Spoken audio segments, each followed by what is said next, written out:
more from bolotto.com/about. And I'm finding this really important and helpful to extrapolate, because it's one thing for me to babble on to myself for an entire year. And perhaps this is why at the end of the year, it could be important to find some relevant people who are doing some kind of science and see that they're saying exactly what I've discovered for myself. So it adds a confirmation of this process of self-discovery. And I've talked about to myself how it's not necessarily that self-dialogue is the only process. There are many, I'm sure. This is the one that I've found that resonates with me. Some people journal, some people talk to people, whatever. It's the discovery that's important, not what is discovered or the process per se.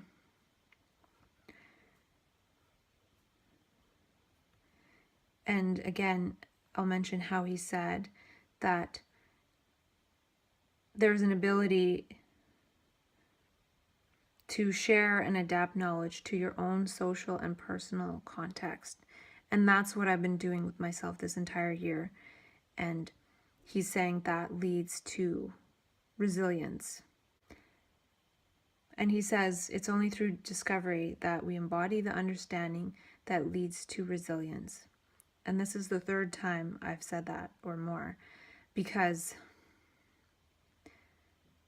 I feel like discovery also leads to the next discovery, and it also leads to manifestation, in that the nervous system is then primed to encounter one's discovery in reality. And that is a confirmation of the discovery in a way. Not necessarily the truth of the discovery ultimately, but the truth that what we discover or what meanings we make are what we will encounter as our life. So it's important to make meaning and make context and not accept unthinkingly all the information that we've been given or the ways that we've been told to translate the information or make meaning out of it. Because then we will continue to encounter our life as that. If we haven't experienced, all the meanings that we've been given will come in to translate that. So if I feel like any perception outside my limited sphere of perception is something to do with a mental illness, then as soon as I have that other perception, the knowledge of this could be a sign of mental illness or worsening mental illness comes in. Then that leads to the behavior of taking a PRN or going to the doctor for a med change or going for more PRNs or something. And we're not actually learning anything. So by accepting the meanings that we've been given, it creates the behaviors that continue this paradigm.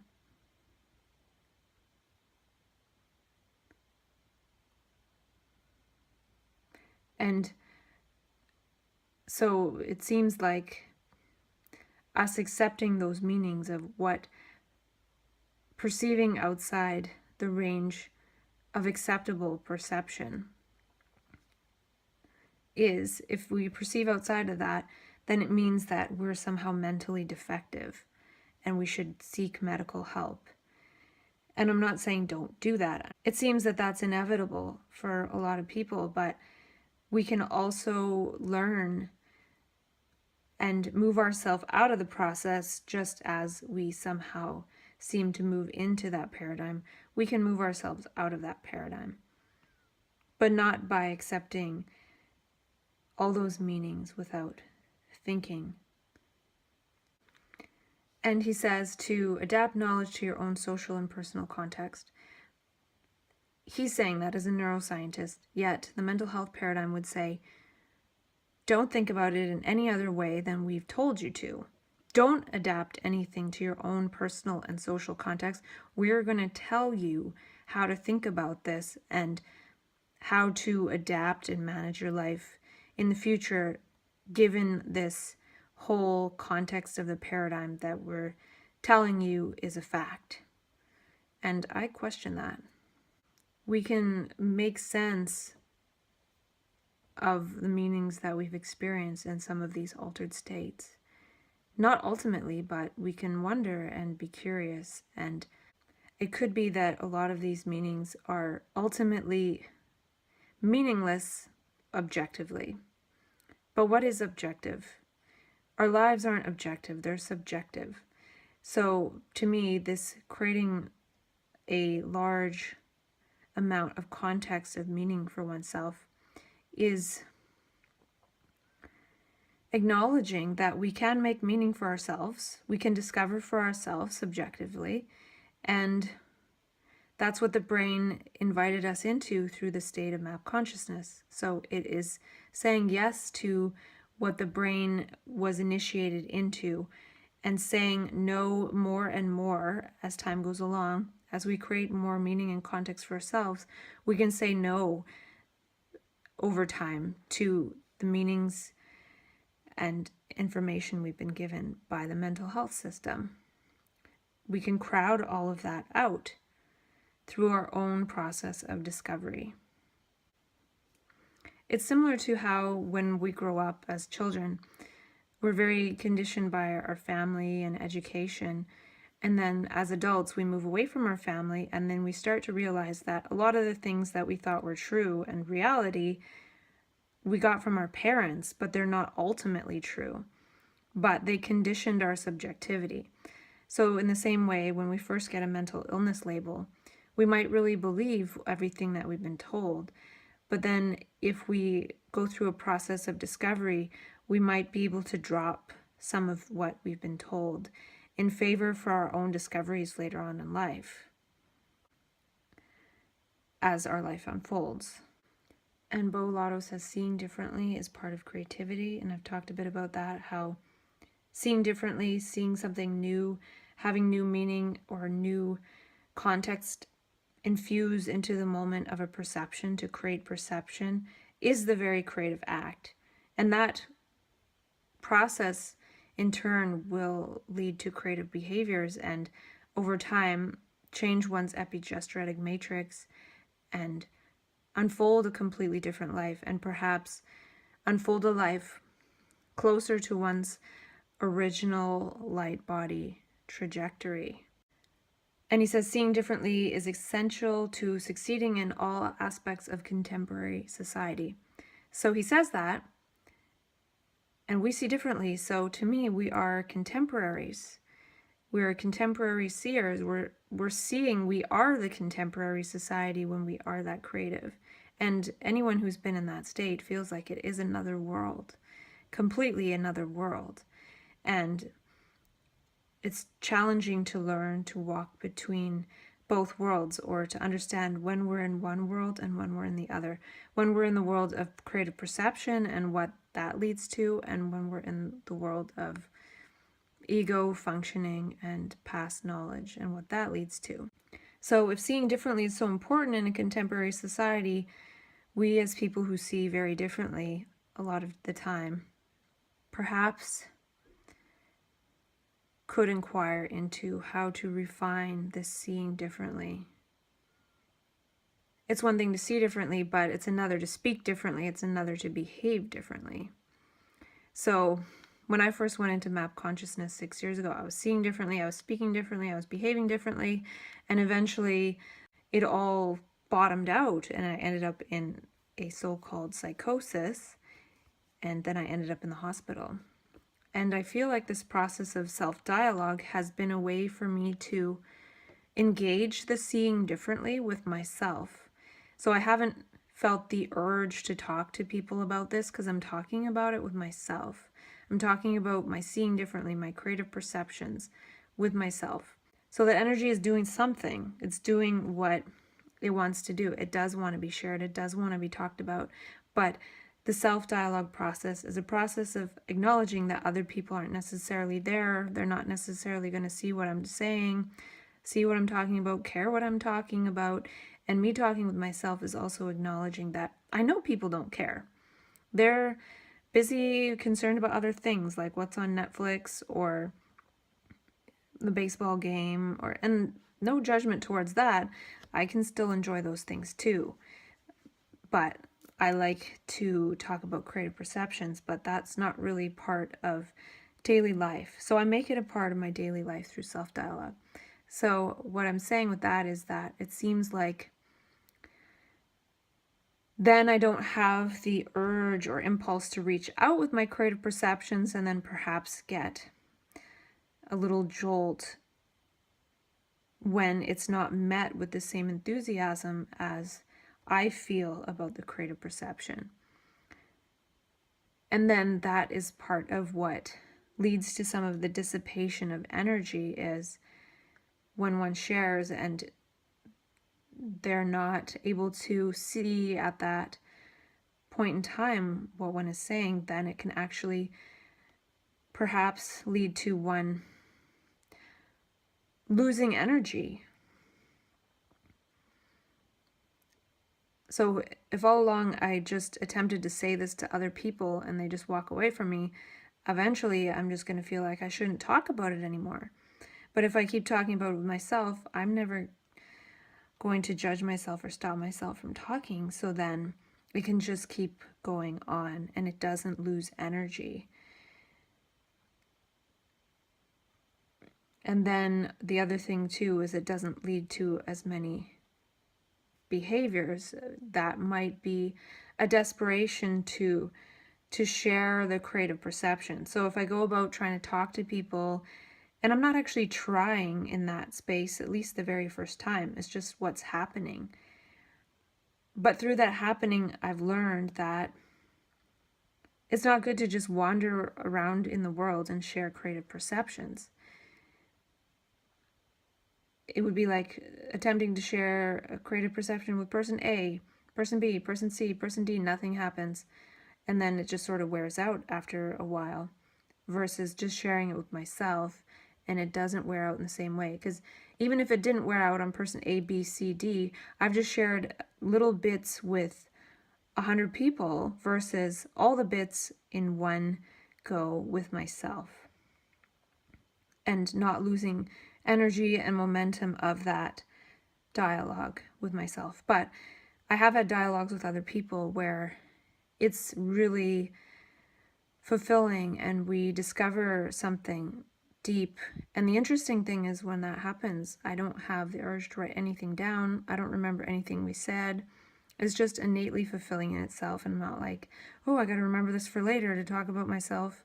And self-dialogue is just gone. It's just nothing. It was just a creative dialogue where we're creatively perceiving something and then it's let go of. So I feel like if this were the way, if this was the way, I don't know, that we were in daily life, then I wouldn't necessarily have to dialogue with myself to keep the dialogical area of my brain going. Because I can just keep it going with myself. And if I try to have dialogue with someone out there who doesn't dialogue, then it's going to be like talking to a wall. So in saying all that, we need to question our seeing. And I've talked a lot about this with myself, how I don't believe anything I say. And at first I did that very first time, but now I don't cling on to anything that I say, because as soon as I do, I'm going to remember it and then store it for later and project it as a pattern to follow. And that's what we do in the ego consciousness process, but it's so limited that it only gets us into a relative amount of trouble. And it doesn't really get us in trouble because we're just projecting the same thing and moving in the same loops all the time. So we're moving in our certainty. But when we're moving in uncertainty and then we try to make certain things certain and then project that and move in that as if it's certain, we forget we're moving in uncertainty. We need to doubt everything that we feel is certain. Because the thing is, it might be certain only in that moment, only in that context, only in that place and time. So to cling onto it and save it for later is a mistake. It is the self that clings on and feels like this will be useful for later. So then he goes on to explain some of the lab days that he has, and they sound kind of cool. He said there are participatory experiments, and to me, the state of map consciousness, using what he just said as a primer to extrapolate more meaning and understanding of my own to my own context. The whole experience of map consciousness is a participatory experience. It's participating directly with the universe, not being a spectator and not being a projector and moving in the field of one's own projections based on past knowledge. It's dropping all the knowledge and participating directly in the moment. And in that way, we learn in an embodied way. So that learning is still part of our blueprint. And that's why I feel like epigenetics and harvesting one's mania and practicing and embodying the lessons of those participatory experiments as in those states. So most of the time we might be in our ego consciousness, but we have this experimental time in altered states that we go into non-volitionally, where we get to move and experience ourselves in different ways. It's like an experiment, and then we learn something, and then we're back in the usual consciousness, but we can still take what we learn from that experiment, from those altered states, and apply it to our life. Just like we might if we are in some kind of participatory experiment designed by some person like Bolado. We'll take those lessons and apply it to our life. And he says we've learned it in an embodied way and we've discovered. That's what happens in map consciousness. We're embodied, we're learning in an embodied way, we discover. And then we are back after the fallout in some semblance of our ego self. But we can still take the lesson of those experimental states. It's like the universe gave us an experimental consciousness where we can experiment and try new things and be new things and have new ways of being and moving and behaving and gesturing and speaking and seeing and doing. So why aren't we applying some of those lessons? Why are we just trying to recover back to the self algorithm? And he says, we will discover together and thus embody the knowledge we've discovered. And I'd like to extrapolate that to my own context in that in my altered state experiences, I've discovered certain things, and I've talked about a lot of things. And by talking about what I discovered in those states, I'm discovering new things in real time. And I wonder if there are others like me who have discoveries to share, and then can we share some discoveries together and have dialogue together, and then in that way amplify the unfolding of the context from being me with my personal context that keeps me somewhat safe from the mental health system and moving in my own discoveries and meaning making to sharing that with each other. And then can we build a whole language and context together? And then once we have that understanding and meaning, can we move from that point discovering based on the embodied lessons that we have learned? And what will that unfold as our life? So it's one thing to share context in order to say, keep us safe from the memes of mental health and psychiatry, or move us away from them and bathe more in our own understanding than in the limited understanding of medical pathology. So that's the safety element. And it's not even safety as in wanting to be certain, but it's, can we move into the field of uncertainty without others saying that we're defective and deficient and deteriorating and all of these things that they say. The self is deteriorating for sure, but there are new elements of functioning coming on. And if anyone's gone into map consciousness, you know how fast we learn. So we can learn new algorithms of functioning that might be way beyond what society now calls functioning. It could be something contemporary. And I was listening to a talk, I think it was by Lotto, and he said in 2014, I can't remember the years, but it was something like 5 years, a 5-year span where the top jobs in 5 years later weren't even invented 5 years earlier. So I feel like our brains are operating in this space, this dimension of creating something that doesn't even exist yet. Ways of being, even jobs, even functions in society. So our brain is for a different function in society, and it's up to us to figure that out. Otherwise, we'll be categorized as dysfunctional. So this is really important. So in some cultures, if somebody goes into this kind of extreme state, distress, crisis, they recognize that this person needs some kind of shamanic training.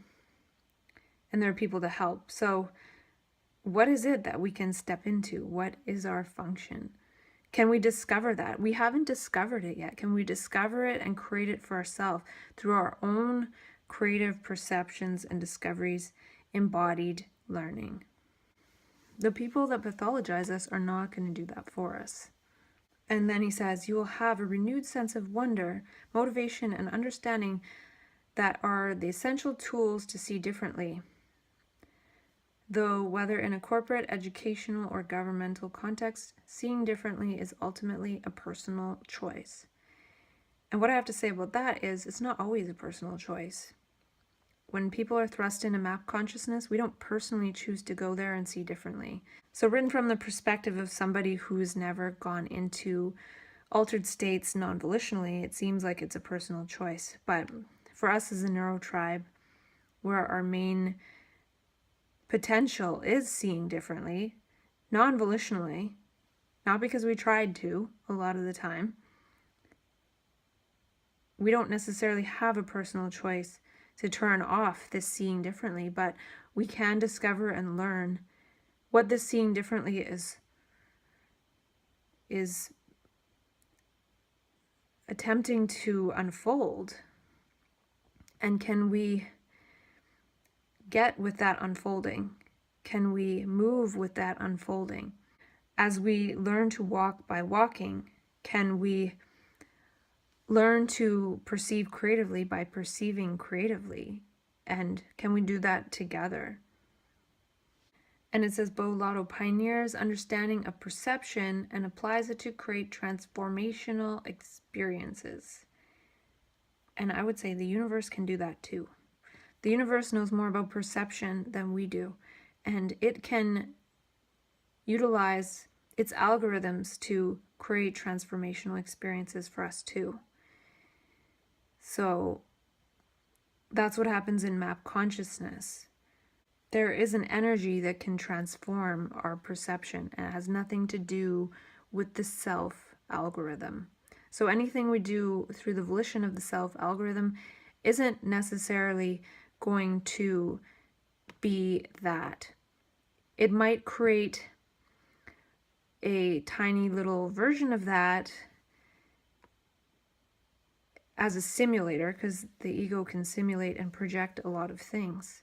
So if we gain enough knowledge about what transformation is or creative perception, the ego might be able to project that and make us feel like we're experiencing that, but it still might not even really be that. It's just gaining enough knowledge about it to have a small experience of that. And then what the ego makes important is that we had that experience, but not seeing and moving in that process of discovery itself. It makes it feel like the ego discovered something and it had an experience and now it's going to try and get it again, which is what it always does with everything. It says, whoa, this was pleasurable. I'm going to try and get it again. And then it's just moving in its own projection, which then prevents one from stepping into the actuality of moving in uncertainty and discovery. Because the ego would be very certain that it was in uncertainty, and it's going to certainly look for uncertainty. And he says, the fuel for innovation is seeing differently and thinking differently. And I would say we who go into map consciousness have many experiences of seeing and thinking differently. And if this is related to innovation, well, then I would say that we need to learn how to utilize our seeing and thinking differently for innovation. We are innovative consciousness itself, yet we haven't discovered unfolding as innovation. And that's why I feel like if we create a really large bank of our insights and our ideas and our innovations, that it could be really powerful, because we've gone into that innovative consciousness, but we can't necessarily create all of our innovations. It's impossible. But we've definitely seen a lot of ideas around those innovations. So if we collect all of those, we might have a huge bank of innovations and ideas that really could change the world. And interestingly enough, in that state, often we feel like we have to change the world or we're going to change the world. And it could be that we get in touch with that consciousness of innovation, that we need other innovative minds and to collaborate and co-create in order to bring these innovations about. And I feel like by sharing our ideas and innovations, that will get the energy moving and flowing. And that's what that energy is trying to do. So if we are getting with that doing, then the doing is functioning as it is wanting to function, and we won't as often have our nervous systems totally blown out by this process. And Bo says we need to ask good questions. And in the state of map consciousness, we're questioning every moment without even asking a question. The very nature of our eyes are a question, not full of knowledge. And so that's how we're in this place of discovery, that our eyes are just questioning everything by looking at them without having to think about a question. So that's a different space where our eyes are looking as a question, as questioning everything, versus looking and thinking of a question. So again, the ego looking and thinking of a question is a simulation. It is a virtual process compared to the process of having questions in one's eyes, the state of questioning, not making questions, but looking from not knowing. I don't know if that makes any sense. So yeah, that was my extrapolation. No copyright infringement intended. What I am doing is extrapolating to my own personal context, and it's so important to do, I feel, right now, because there's so much out there in terms of memes of how defective we are and how we're going to deteriorate and we're non-functional, and there's a lot going on in the world of neuroplasticity and neuroscience that resonates so much with what I've experienced as some of the potentials and capacities of the brain, as I have a human brain. Yet it's not being extrapolated to non-volitional experiences of altered states of consciousness that are then interpreted as the person is mentally ill, the self is mentally ill. And what I want to talk about next is there is no self to be mentally ill. So to do all this work around getting that self back intact is moving in the wrong direction. And so extrapolating what others are saying in the forefront of science right now is so important for people in the neuro tribe of being trans-conscious or having access to other domains of consciousness. And we haven't discovered how to integrate that, what our function is in this world. And maybe we can discover that together in an embodied way. And the last thing he says that I want to talk about is good questions stimulate creativity and create compelling new narratives for our brains to adopt in order to think and behave differently. And I would say the questioning state, the state of map consciousness where the very approach we take is to question, not a particular question that the mind formulates, but to have questioning eyes, definitely creates new narratives, and we get lost in those narratives sometimes. And I would say not to get attached to a particular narrative, but to see how looking with questions will allow the universe to whisper subtle meanings that we may mistakenly translate into something to do with ourself or our ego, when really it has nothing to do with ourself. It's the process of discovery which is negating the self. So hopefully not making more of a self out of this creative perception which has nothing to do with the self.